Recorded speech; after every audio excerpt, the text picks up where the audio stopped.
आमच्या प्रिय बंधू बहिणींना येशूच्या नावाने आमचा नमस्कार. सर्वेश्वर संगे सकाळ हा कार्यक्रमासाठी मी स्वागत करतो तुम्हाला.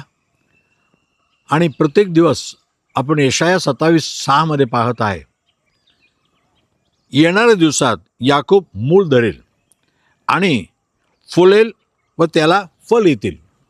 योहान 15:1-2 येशूने म्हटलं, मी खरं मी द्राक्ष वृक्ष आहे आणि तुम्ही माझ्या फांदी आहात. आणि 15:5 तुम्ही माझ्यामध्ये आणि माझ्या वचन तुमच्यामध्ये स्थिर असलं तर तुम्ही चांगले फल देतील आणि माझ्याशिवाय तुम्ही काय करू शकत नाही. जसं झाड तर आहे, पण झाडाखाली मूळ असायला पाहिजे. ते मूळ जर बरोबर नाही तर झाड वर सुकून जाणार. तसं त्या मुळासारखं देवबाप तुम्हाला त्याच्यामध्ये लावतो. हा मूळ कोण आहे? येशू ख्रिस्त आहे.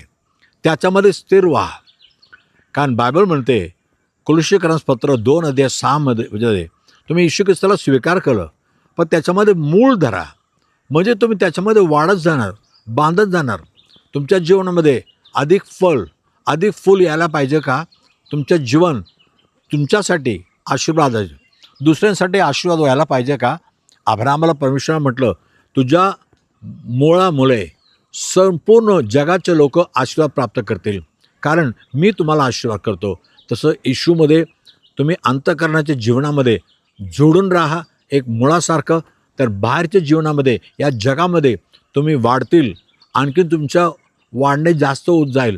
प्रत्येक गोष्टीमध्ये आशीर्वाद असू दे, सामर्थ्य असू दे, देवाची शक्ती असू, सगळ्यामध्ये वाढत जाणार. तसं तुम्हाला देवबापा वाढवणार.